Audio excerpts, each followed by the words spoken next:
10 సెకండ్లు ఒకటి కాదు రెండు కాదు ఏకంగా 20 లక్షల కోట్ల ఇన్వెస్టర్ల సంపద ఆవిరైపోయింది. ఇలా తిరిగి అలా చూసేలోపే ట్రంప్ దెబ్బకు ఉన్నదంతా ఊడ్చుకుపోయింది. దీంతో ఇన్వెస్టర్లు లబోదిబోమంటూ తరలు పట్టుకుంటున్నారు. ఏం జరిగిందో తెలుసుకునేలోపే సంపద అంతా ఆవిరైపోయింది. ట్రంప్ టారిఫ్ ఎఫెక్ట్స్ భారత స్టాక్ మార్కెట్లలో నష్టాల సునామీ సృష్టించింది. 10 సెకండ్లలో 20 లక్షల కోట్ల సంపద మటాషైంది.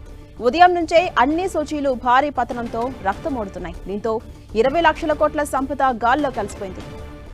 టాప్ కంపెనీల షేర్లు తీవ్ర నష్టాల్లో ట్రేడ్ అవుతున్నాయి. ఎర్లీ ట్రేడింగ్స్ లోనే సూచీలు అమాంతం కుప్పకూలిపోయాయి. సెన్సెక్స్ ఏకంగా 3000 పాయింట్లకు పైగా దిగజారగా నిఫ్టీ 22,000 మార్కును కోల్పోయింది. సూచీలు ప్రారంభమైన కొద్దిసేపటికే నిఫ్టీలో నమోదిత కంపెనీల మార్కెట్ విలువ ఏకంగా 20 లక్షల కోట్ల మేర ఆవిరైంది. అమెరికాలో మాంద్యం వస్తుంది అన్న భయాల మధ్య మెటల్ కంపెనీల షేర్లు భారీగా నష్టాలను చవిచూశాయి. అమెరికా అధ్యక్షుడు ట్రంప్ గత వారం ప్రకటించిన టారిఫ్లతో అంతర్జాతీయంగా వాణిజ్య యుద్ధ భయాందోళనలు పెరిగి మార్కెట్ సెంటిమెంటు ప్రతికూలంగా ఉంది. ఈ వారం కూడా ఆ ప్రభావం మార్కెట్లపై తీవ్రంగానే పడింది. దాంతో స్టాక్ మార్కెట్ ప్రీ ట్రేడింగ్ లో సెన్సెక్స్ 4,000 పాయింట్ల వరకు పడిపోయింది. సెన్సెక్స్ 3.5% పైగా నష్టపోయింది. 2020 తర్వాత నిఫ్టీకి ఇదే అతి భారీ పతనం. ఇక చైనా అమెరికాపై 34% ప్రతీకార సుంకాలు విధించిన తర్వాత ప్రపంచ వాణిజ్య యుద్ధం వస్తుందనే భయాలు పెరుగుతున్న నేపథ్యంలో స్టాక్ మార్కెట్లు ఈ రోజు కుప్పకూలిపోయాయి. గత సుంకాలను పరిగణలోకి తీసుకుని భారతదేశంపై 26%, చైనాపై 54% సహా దాదాపు 60 దేశాలపై అమెరికా పరస్పర సుంకాలు విధించిన తర్వాత ఈ చర్య జరిగింది.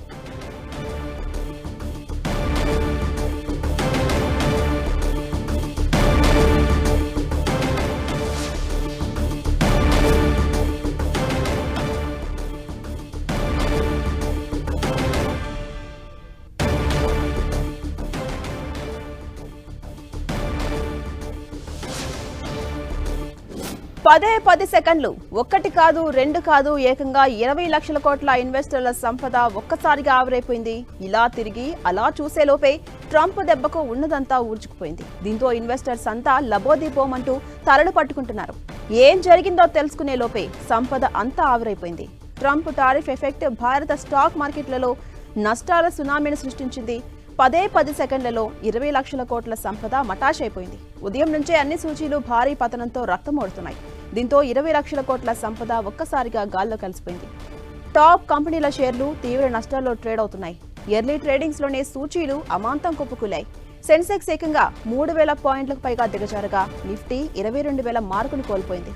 ఇక సూచీలు ప్రారంభమైన కొద్దిసేపటికే నిఫ్టీలో నమోదిత కంపెనీ మార్కెట్ విలువ ఏకంగా 20 లక్షల కోట్ల మేర ఆవిరైంది. అమెరికాలో మాంద్యం వస్తుందన్న భయాల మధ్య మెటల్ కంపెనీల షేర్లు భారీ నష్టాలను చవిచూశాయి. అమెరికా అధ్యక్షుడు ట్రంప్ గత వారం ప్రకటించిన టారిఫ్లతో అంతర్జాతీయంగా వాణిజ్య యుద్ధ భయాందోళనలు పెరిగి మార్కెట్ సెంటిమెంట్ను ప్రతికూలంగా మార్చింది. ఇక ఈ వారం కూడా ఆ ప్రభావం మార్కెట్లపై తీవ్రంగానే పడింది. దాంతో స్టాక్ మార్కెట్ ప్రీ ట్రేడింగ్ లో సెన్సెక్స్ 4,000 పాయింట్ల వరకు పడిపోయింది. సెన్సెక్స్ 3.5% పైగా నష్టపోయింది. 2020 తర్వాత నిఫ్టీకి ఇదే అతి భారీ పతనం.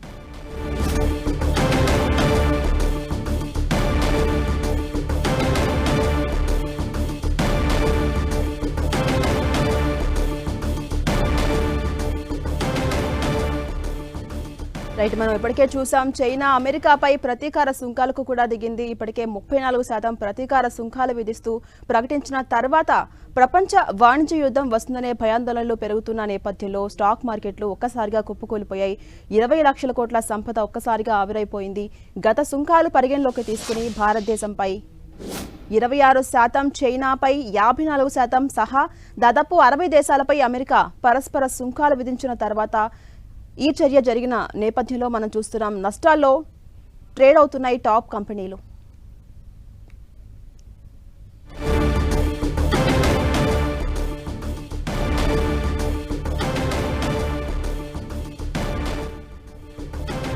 ఇదే అంశంపై మరింత సమాచారం తెలుసుకునే ప్రయత్నం చేద్దాం. ప్రజెంట్ మనతో పాటు ఉన్నారు అనలిస్ట్ క్రాంతి గారు. నమస్తే క్రాంతి గారు.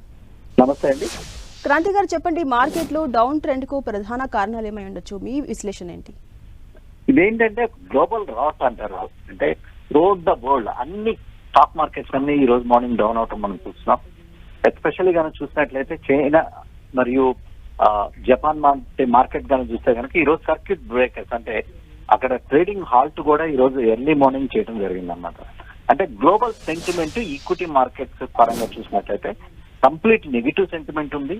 అందువల్ల ఇండియన్ మార్కెట్ దాని యొక్క ప్రభావం అనేది ఇండియన్ స్టాక్ మార్కెట్స్ మీద ఎక్కువ నెగిటివ్ సెంటిమెంట్ ప్రభావంతో ఇండియన్ మార్కెట్స్ కూడా అన్ప్రెసిడెంటెడ్ వేలో డౌన్ అవటం మనం చూస్తున్నాం. ప్రధానంగా మనం చూసినట్లయితే ఇండియన్ మార్కెట్ కి ఒక important support level medium to short term లో 22,000 లెవెల్ అనేది చాలా ఇంపార్టెంట్ రేంజ్ అన్నమాట. ఈ 22,000 లెవెల్ ఒకసారి బ్రేక్ అవడంతో మార్కెట్ లో ప్రస్తుతం అయితే అమ్మకాల ఒత్తిడి అనేది క్లియర్ కట్ గా మనం చూస్తున్నాం. అలాగే క్రాంతి గారు, ఇప్పటికే మనం చూసాం 10 సెకండ్లలో 20 లక్షల కోట్ల సంపద ఒక్కసారిగా ఆవిరైపోయింది. అటు ఇన్వెస్టర్స్ కూడా లబోదీపం అంటున్నారు.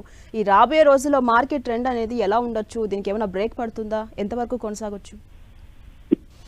అంటే మేడం, ఈసారి మనం క్రైసిస్ కన్నా చూసినట్లయితే వీటిని మ్యాన్ మేడ్ క్రైసిస్ కన్నా చూడాలి.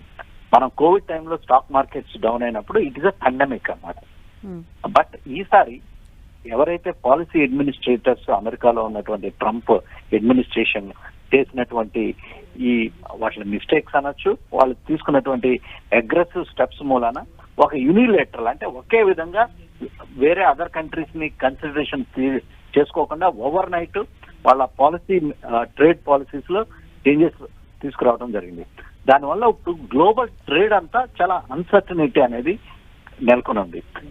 వెన్ ఎవర్ అన్సర్టనిటీ మార్కెట్ లో నెలకొని ఉంటే మార్కెట్స్ ఎప్పుడు అన్సర్టనిటీని లైక్ చేయవు. అందువల్ల ప్రస్తుతం గ్లోబల్ మార్కెట్స్ అన్నిట్లో ఈ ఈక్విటీ మార్కెట్స్ లో ఎస్పెషల్లీ సెల్ ఆఫ్ అనేది నడుస్తుంది. అలాగే క్రాంతి గారు, షేర్ మార్కెట్లు, క్రిప్టో, బంగారం అన్ని కూడా పడిపోతున్నాయి కదా. సో ఓవరాల్ గా మార్కెట్ ను ఎలా చూడాలి? ఓవరాల్ గా ఇప్పుడు చూస్తే ఇన్వెస్టర్స్ అందరూ క్యాష్ లో ఉండడానికి ట్రై చేస్తున్నారు. సో అందువల్లనే మనం చూస్తే కనుక ప్రతి అవెన్యూలో ఎస్పెషల్లీ మనకి స్టాక్ మార్కెట్ లో చూసినట్లయితే మరియు యుఎస్ ట్రెజరీ ఈల్డ్స్ కూడా డౌన్ అవుతున్నాయి.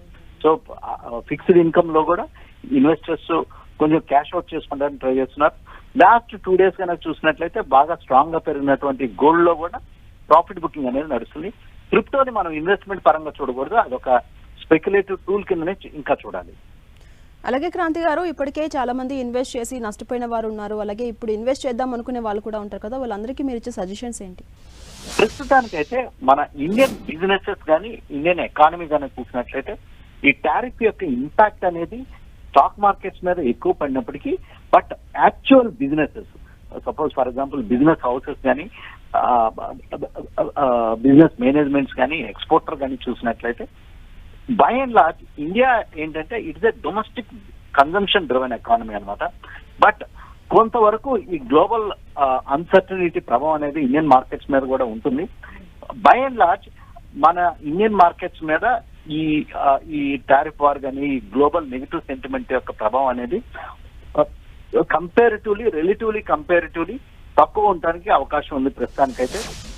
ఎవరైతే ఇన్వెస్టర్స్ లాంగ్ టర్మ్ లో నేను ఇన్వెస్ట్ చేస్తాను అంటే ఏదో జస్ట్ ఒక 2 నెలలకి 3 నెలలకు కాకుండా ఒక 1 year అండ్ అబౌవ్ నేను ఇన్వెస్ట్ చేస్తాను అనుకుంటే కనుక డెఫినెట్ గా డొమెస్టిక్ సెంట్రిక్ అంటే ఫర్ ఎగ్జాంపుల్ ఎఫ్ఎంసీజీ కంపెనీస్ కానీ ఇండియన్ క్రూడ్ ఆయిల్ లో మంచి కరెక్షన్ వచ్చింది. బట్ క్రూడ్ ఆయిల్ లో కరెక్షన్ వస్తే ఆయిల్ మార్కెటింగ్ కంపెనీస్ యొక్క మార్జిన్స్ అనేవి బాగా పెరగడానికి అవకాశం ఉంది. ఎవరు ఆయిల్ కన్జంప్షన్ ని తగ్గించరు. సో అందువల్ల క్రూడ్ ఆయిల్ కంపెనీస్ రిఫైనర్స్ మరియు ఆయిల్ మార్కెటింగ్ కంపెనీస్ ఎస్పెషల్లీ కానీ చూసినట్లయితే లైక్ ఐఓసి కానీ హెచ్పిసిఎల్ కానీ ఇటువంటి కంపెనీస్ కి మార్జిన్స్ బాగా పెరగడానికి అవకాశం ఉంటుంది. సో అటువంటి domestic sectors next defence, railways ఇటువంటి అండ్ ఇండియాలో ఉన్నటువంటి ఇన్ఫ్రా కంపెనీస్ ఇటువంటి కంపెనీస్ లో ఇన్వెస్ట్ చేయడానికి మంచి టైం కింద మనం చూడాలి. Okay, right. Thank you Kranti గారు.